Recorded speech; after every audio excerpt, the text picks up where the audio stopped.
That I had, the doctor had initially predicted that by the age of 13 I would not be alive. Now I'm older than 13 and I have scoliosis. And I was like, okay. Then now I'm here again and I'm being sent home because I'm still not there. No, I'm worse. I'm feeling pain. I can't sit up for long without pain. I can't lay down for long without pain.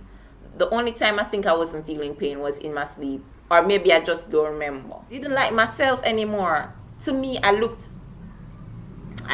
I was hard to look at for myself.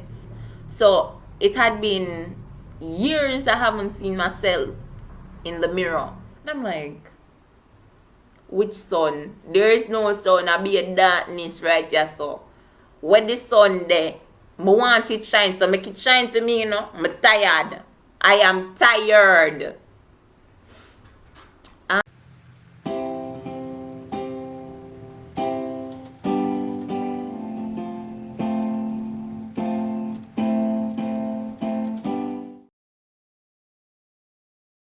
Pre-op, you have a pre-op pictures to take, and we take the pictures and everything, and I was in the room and I took my pictures. And so yeah, we'll go over. We're going to the ward. You know who never feel excited or nothing? Because I've been here before. And I'm tired for the yes. I'm tired for hear the yes, them get one big no and Gaia. So I'm like, let's see. We did the test and everything. And then I was there. So we had to make a schedule as to who was going to go first and everything. Guess who first? Oh no, not me. Nope, it wasn't me. It was someone else. But there was someone there that, oh my word. You know what I'm saying? Kids say the darnest things. People say the darnest things. There was a young lady and she bawled out, no, me don't want to go first. If she go first and live, then that means that me will live. I was the worst case. My curvature was the worst. I had two curvatures, one at the top and one at the bottom. A 75 degrees curve at the top and a 55 degrees curve at the bottom. I was the worst case. Then I had muscular dystrophy. I had pulmonary issues because of how my organs were being compressed. And the young lady said, no, if she go and she live, me will live. And I remember, all I could do was look at her. And I said, no man, you got alright. Nothing not gonna happen to you. And in that moment, I really realized that this is it. You're going to do the surgery. And I had a say in my decision making because I was going to the hospital for years and it was my choice to decide whether or not I wanted to do this surgery. Whether or not I'd let them cut into my body and do what they had to do. And I said yes. In doing this surgery, I was at a risk. I could die or live. There was a 50-50 chance of death or life. And even if I lived, there was a 50-50 chance that I would be paralyzed or I'd still be able to walk. And even if all of that happened, no matter what, it was expected that I would be in the ICU for 3 to 5 months. At my parents. And I said, I saw the fear in my mother's eye. She was very concerned. And I said, yes, I'm doing it. Because truth be told, Mama tell you, better I'm going there, go do it, and dead. Yeah, that was my pre. Going there and dead. Go in there and dead. At least you try. But I'm tired for living at them misery. Yeah? But my hope was that I would most definitely be alive and be able to share my story one day. So, surgery day come, and I went in. All the jokes. I remember all, because I had to take blood and everything. And I remember the day when I was going in, they were trying to collect blood and everything.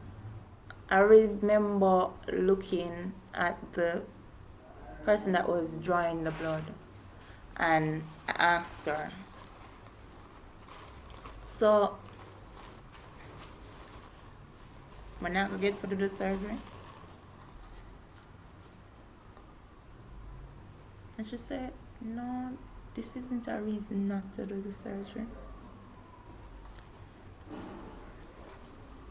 And kind of had a sigh of relief, but still never to trust it. And I remember going in. Well, going in? Yes, I went down the hall. I remember. So, I might be remembering something else. So, I remember waking from the surgery.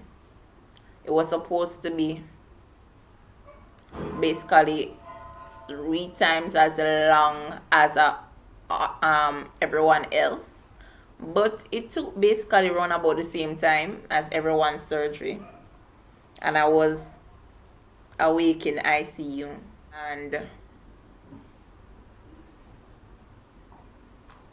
saw mommy and daddy.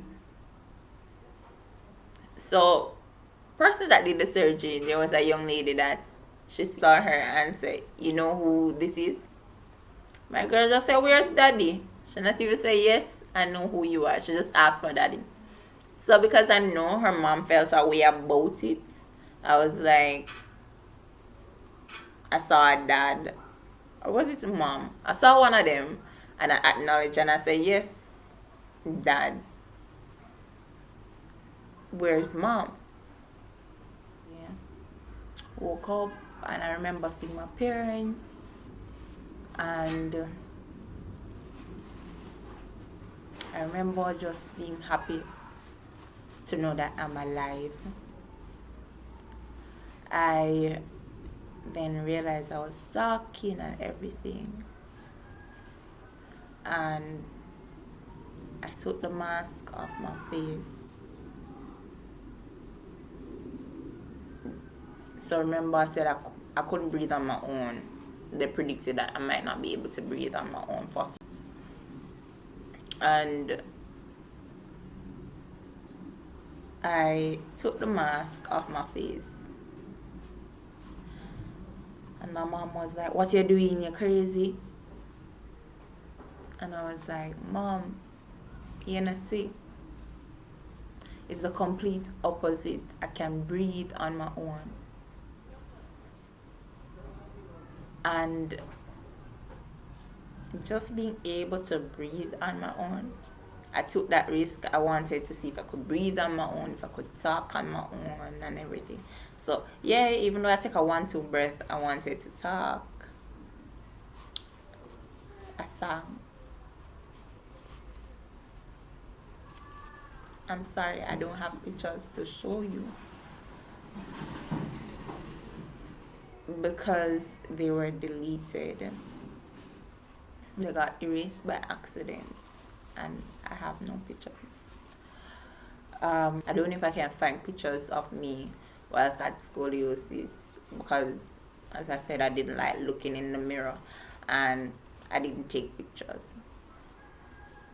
And yeah, so how I recovered from scoliosis. Um, I went back to the ward, and when I got back to the ward, I that same evening I got back to the ward. So I was supposed to be in ICU for 3 months. So I got back to the ward that evening, and I decided I wanted to sit up. So everyone knowing who I am, the little risky one, the one where she not safe at all. They were like, no. So they felt alarmed and everything, and they decided they wanted to call my doctor. And my doctor said, leave her alone, make she do what she want to do. Leave her alone, let her do what she wants to do. I guess my doctor was really proud of me to know that I really pulled through despite the odds. And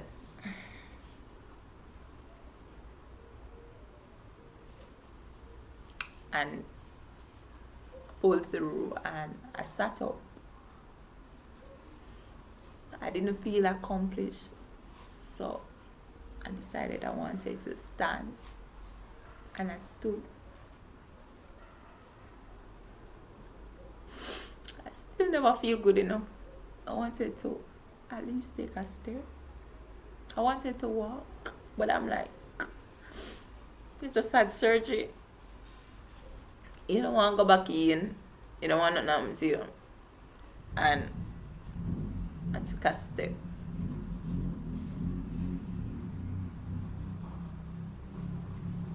And I took that step.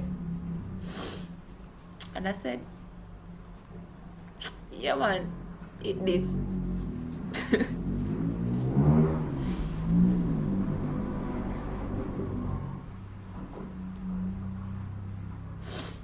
I ate this, and I called it a night. After everything, I was overjoyed. I was glad. I was alive. I could breathe on my own. I could sit up. I could stand. And I could take a step. My parents had left that evening to come home to my siblings. Another parent was there because she's staying over with her child, and throughout the whole process, when I decided I wanted to stand, I asked her to hold my hand, and I stood. I asked her, I told her I wanted to stand, and she stood there in front of me. So in case anything, she could catch me. And I stood, and when I took the step, she was there. She watched me. And then I sat down. She was there throughout it all.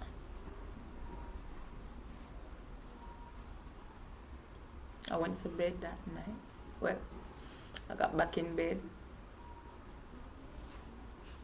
I started to cry because I was alive. I started to cry because I can breathe on my own. This meant no more pain. Trust me, I was feeling pain in that moment because now my back was straight. It wasn't curved anymore. And it didn't matter the pain I was feeling because I knew that after everything, I wouldn't feel any more pain. So I was there and I cried the night, and the mother called my parents and they told them that, hey, I'm back on the ward because they didn't know They didn't know I was on the ward. They didn't know I was, didn't know anything. All they knew was that I was up and I could identify them and everything. So my dad, I think my dad came back and left my mom with my sisters. Um, I sat up and everything. Um, they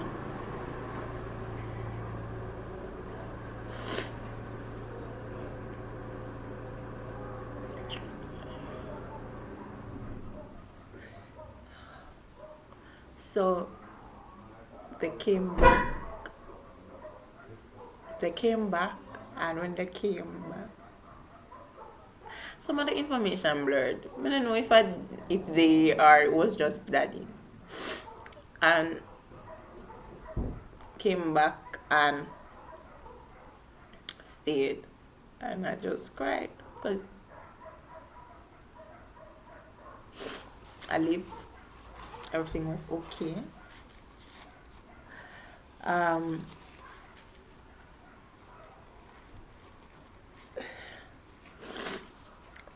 I was alive, and I wasn't paralyzed.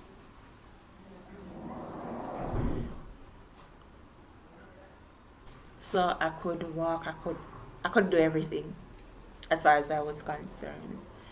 So, well, could I step? So no, I had to learn to walk. I said bye to the old me. I said hello to the new me. Because this meant I'd look better. This meant I wouldn't be looked at as, why you look so?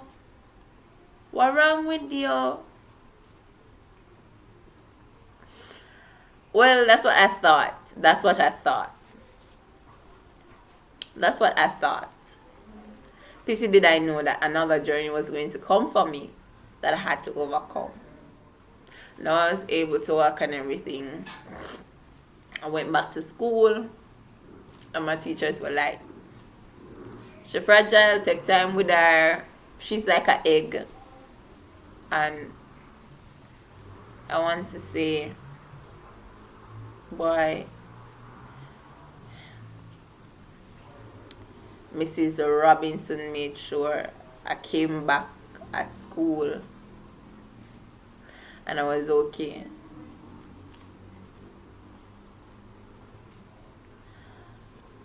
I felt such love from my teachers. I felt such love from my classmates when I got back. I was home for weeks after my surgery. I just wanted to go back to school. When I was supposed to go back to school, my principal said, no, we're going, stay home a little longer. They were like, stay home a bit longer. We'll make sure you get your notes and everything. And I stayed home for like 2 weeks more. I remember going, I had to exercise and everything, and I tried my best to regain my strength. So I said bye to the old me, and I said hello to the new me for my birthday. And on my birthday that year,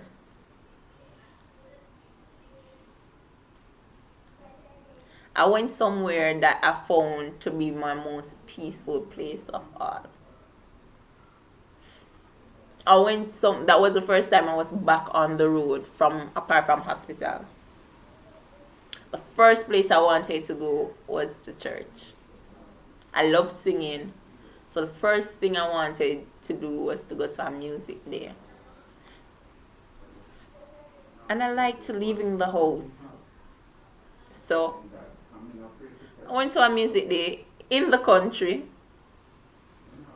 on my birthday. And I most definitely tried my best to enjoy it. I was surrounded by all my family members, and they tried to make sure I was very comfortable and I was okay and everything. Got back to school. So I'm now at my place where I want to be, back at school.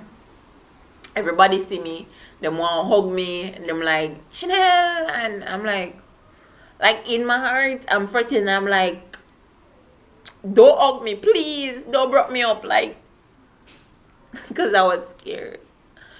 And funny thing, they had gotten the pep talk. They got the talk, they got the warning before I came back to school, and my teacher was like, oh no, not touch her, she fragile, not touch her, be careful. So persons were afraid to hug me, which I was grateful for, because me did afraid for them hug me. I never want nobody squeeze me and kill me and broke me apart or something. And started my new journey. I loved my body. That's where my confidence started to grow. That's where I started to fall in love with Janelle. Because all I felt for her was anger. I didn't like her. I hated her. But I was this strong girl and I motivated others. I thought that my life was solely to just be here to go through the motions and to feel all the sufferings, to motivate someone and tell them that, oh, yeah, I've been there, I've done that, I've gone through it, and I'm still alive. That's what I thought my purpose was here for. And since lately, in my 20s, that's when I realized that my purpose was a whole lot greater. Yes, I can tell persons about what I've been through and everything. I can share my testimony, but also I have a greater purpose. You know, I'm more adventurous. I like going out. I love the arts. I'm a science girl. Initially, I was a business girl, so it was all business, and I did science and so forth. Now I'm animal biologist in the making. Still love business. And now I love going outside and exploring. I remember not liking to go outside because I didn't feel like I was pretty enough to go outside. So now I'm more comfortable in my skin. Gain my confidence. I wanted to go out. I wanted to share my journey with others. I wanted to let them know that, hey, despite the journey, despite everything, they can overcome. And we serve an awesome God that is good, because trust me, I wouldn't have gotten through it if it wasn't for him, and it wasn't for persons that were there praying and helping me to pray and working with me and telling me I can do this and everything. So when everything, it was just persons were praying, my parents didn't have the money for the surgery or anything, and persons from church were putting up funds. They did a fundraiser, which also happened a day before my birthday. Yeah, I think it was the day before my birthday. We had a fundraiser, and it was towards my surgery.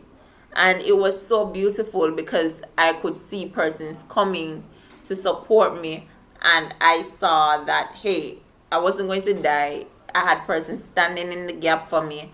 I had persons rooting for me. I could feel that, yes, you have hope, girl. You are going to live and you have a future. And for that, I was grateful. I was really grateful. So today I shared this with you to say that whatever your struggle is, whatever you're going through, you got this. God has your back. God has the final say. And I have a little surprise for you. Yeah. This birthday, I decided to support one of my friends. And her name is Flavia Beswick. She's a songwriter, a singer. She's an artist. She's a child of God #1.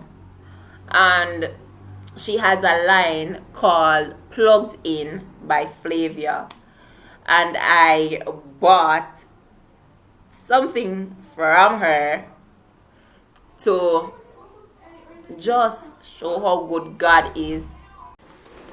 So for this birthday, I decided to do something to support her and to basically tell my true story of just literally wear my story on me. So I decided to support her, and in so doing, I ordered 2 shirts from her, and I'd love to share them with you. You can find her on Instagram at Plugged In by Flavia, and here they are. Let's go.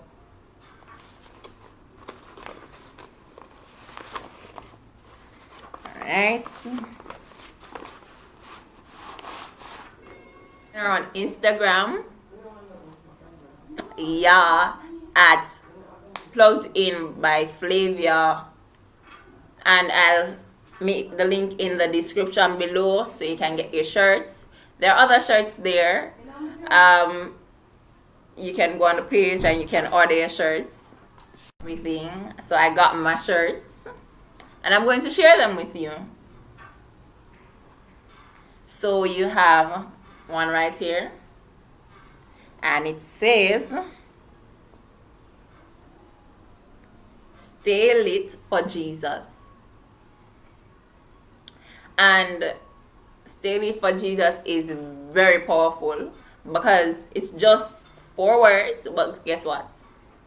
"Let your light so shine before men that they might see your good works and glorify your Father which is in heaven." And as young people, we need to stay lit for Jesus. We need to keep the fire burning. We need to share his love with everyone we come in contact with. And we need to just encourage everyone, especially in this time. And my favorite one is, "God have the final say." And I chose this shirt because it really does tell my story. Because when the doctor said no, he said yes. And when everyone else around thought that he would not come through, he showed them that he indeed had the final say.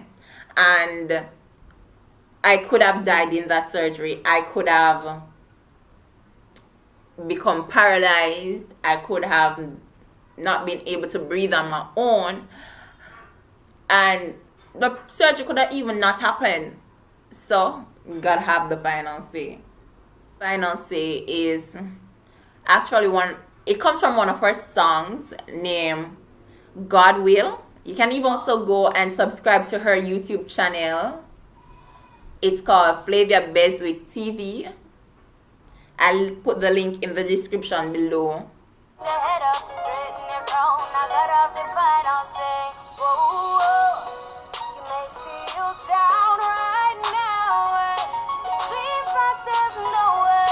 God is gonna work it out.